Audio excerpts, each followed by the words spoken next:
اور اللہ ہر چیز سے خبردار ہے۔ بے شک اللہ نے اپنے پیغمبر کو سچا اور صحیح خواب دکھایا تھا کہ تم انشاءاللہ مسجد حرام میں اپنے سر منڈوا کر یا اپنے بال ترشوا کر امن و امان سے داخل ہوگے اور کسی طرح کا خوف نہ کرو گے۔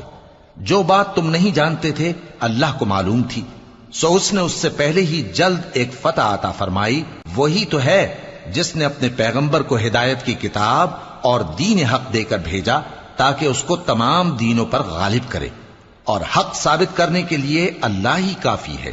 محمد صلی اللہ علیہ وآلہ وسلم اللہ کے پیغمبر ہیں، اور جو لوگ ان کے ساتھ ہیں وہ کافروں کے مقابلے میں تو سخت ہیں اور آپس میں رحم دل۔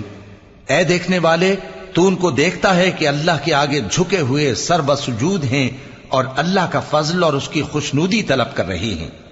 کثرت سجود کے اثر سے ان کی پیشانیوں پر نشان پڑے ہوئے ہیں۔